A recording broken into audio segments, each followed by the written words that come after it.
lovable people. I was just trying to think of Top Cat, but I can't quite sound like him. Oh well, what a shame. What a shame. Right, okay, cool.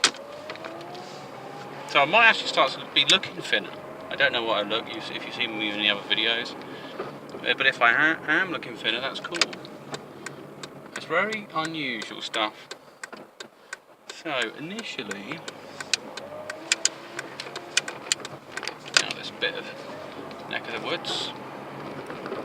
Yeah, initially I was doing, like I said, went into intermittent fasting, went OMAD, and just thinking of the quickest route here. Yeah, let's carry on. Yeah, so what's happened so far? So right, so I went into the fasting, started losing weight. Your body starts adapting to it. I start learning about different things. You think, oh blimey, you know, keto this and all this, and should you be eating loads of meat, and what should you? So what I did is I ended up eating quite large meals at first, and because I was shifting gears over to the OMAD. So I wanted my body to realise, you know, you've got enough food, you can get through the day. You don't want to sort this. So I guess I was avoiding a certain amount of bioshock. So I was padding out, but you can easily put on. Oh yeah, where am I going now? Yeah, I can do that route. So what happened by eating that? It was kind of you would have initially you'd probably have slight. The stressor would be that your heart would have to work a bit more because you're having a big meal. You just notice your blood pressure goes up and things like that. It's nothing major. So I guess really, not to consult a doctor, just know your own health. You know, if you do notice anything odd, do consult a doctor. Something out of the ordinary, something that's concerning. You should know your own level of health. They always say, you know, seek out a health professional, all these sorts of stuff. But the reality is they're overworked. They might be underpaid. Some of them pay quite a lot of money actually. And they're pretty much stressed out. So the last thing they want is people saying, I was thinking about going on a diet, and oh God, what's that guy doing? Police come out of nowhere. So I'm thinking about going on a diet, but what I'm going to do is I'm going to go down to a doctor and say that to him. The doctor will say, go buy a book and read about diets. They're not going to want to deal with medical things. They deal with the sick and the needy like that. But if you need to lose weight, however, if you've got a precondition, do your homework. Find out people that have lost weight or got diabetes or got whatever. You know, people have been coached. Do your research. Don't be lazy. It won't work out because you're not willing to go that extra mile, and it does require a certain amount of effort put into there to get results. Like anything, you know, in order to lose weight, I've had to have resistance from my family. I've had to have resistance from other people, strangers. You know, I have to first get results before I can talk about them. You know, if I was overweight and I was talking about fasting, people would set against me. They'd say, yeah, but you can't do that. Just cut down, and you know, it's all about portion sizes and stuff. But you've got to look at the people that get results. That's it. If somebody's overweight and they're telling me, do this, do that, do this, you don't follow that advice. You know, it's a bit like someone homeless suggesting how to make money, or something like that. It just comes from a poor power base, basically, and that's what you need to look at. You look at what you want in life and where to get it and how to get it. I mean, it's the same if you look at relationships, or you look at success. What are you looking for? What's the most important? So family's important, health's important, people are intelligent and so on. So I need to be willing to go that far to get that what I want. You've got to be willing to push yourself in certain directions. You may have to be willing to burn bridges to get what you want. Let's go in here. Black card, wanting to cut across, but I need to make sure he knows I'm going that way to go that way, because otherwise if things are going that way, it just cut in front of me. Right, okay, so anyway, I'm going slightly sidetracked. So study OMAD, and the body goes through periods of adaptation. Now at first, to me, my understanding, it's like gears.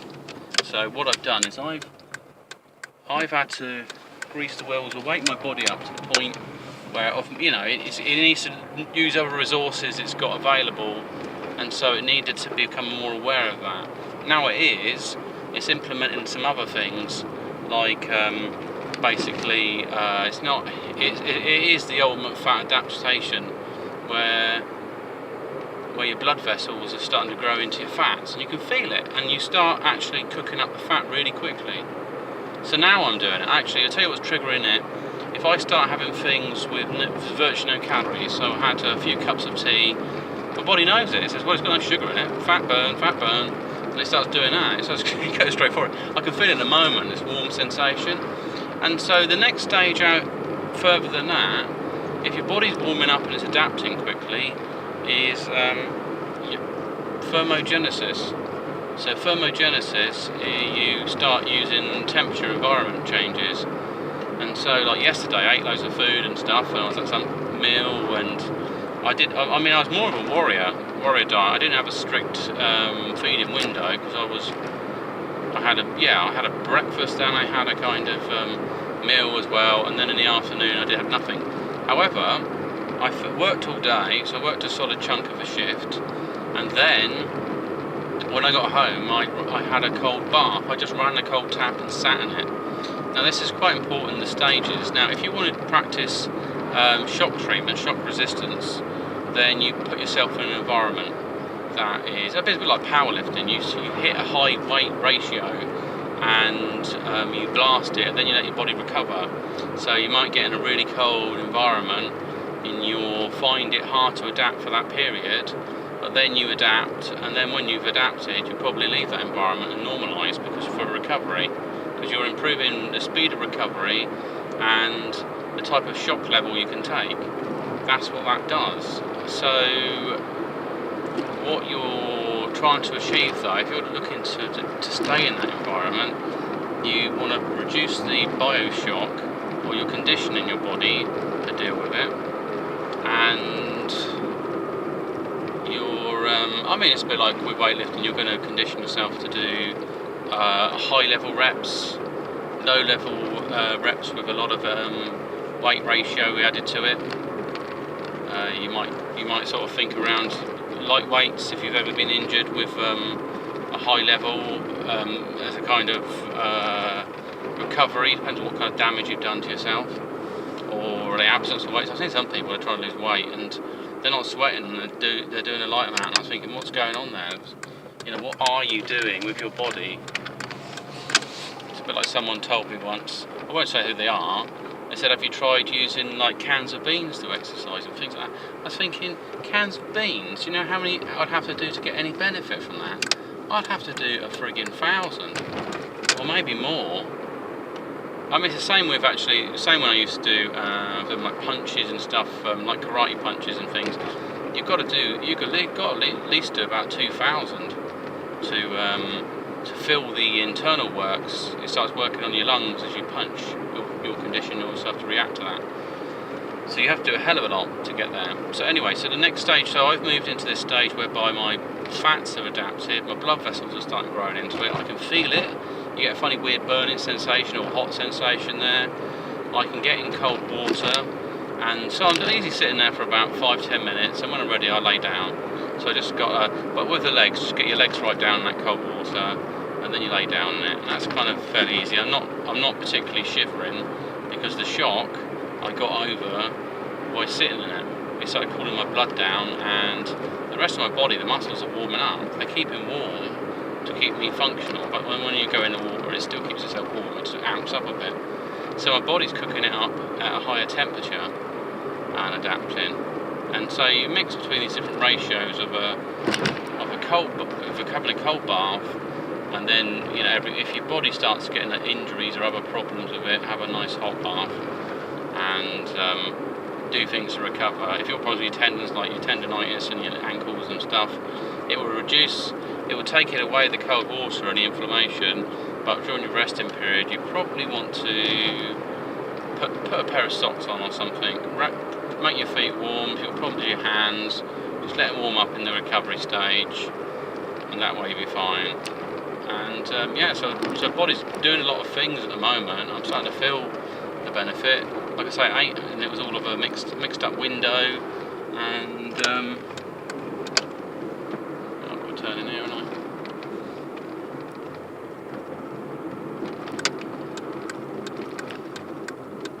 It was a bit of a mixed up window, but I still lost weight. Absolutely great. I've got on now, whoa, 16.5. I was expecting to go up. I mean, I was eating things like, I must have eaten about eight sandwiches or something. 8 sandwiches, fizzy drinks, all sorts of crap that really would, ideally I wouldn't. I was, my body was fairly busy. It still probably is now. It's bubbling away. I've probably still got some of that food inside me. So I'm lighter than that, in essence. I did go to the toilet this morning. I found tea doesn't seem to cause any issue, but that's my biology. Everyone's biology is different.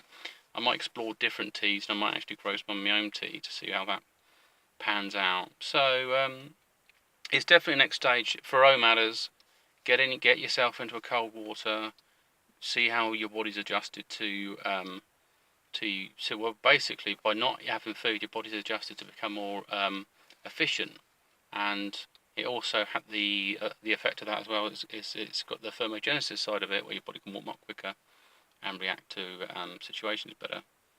So, and that's really what you want to do, is just have a body that's built for survival.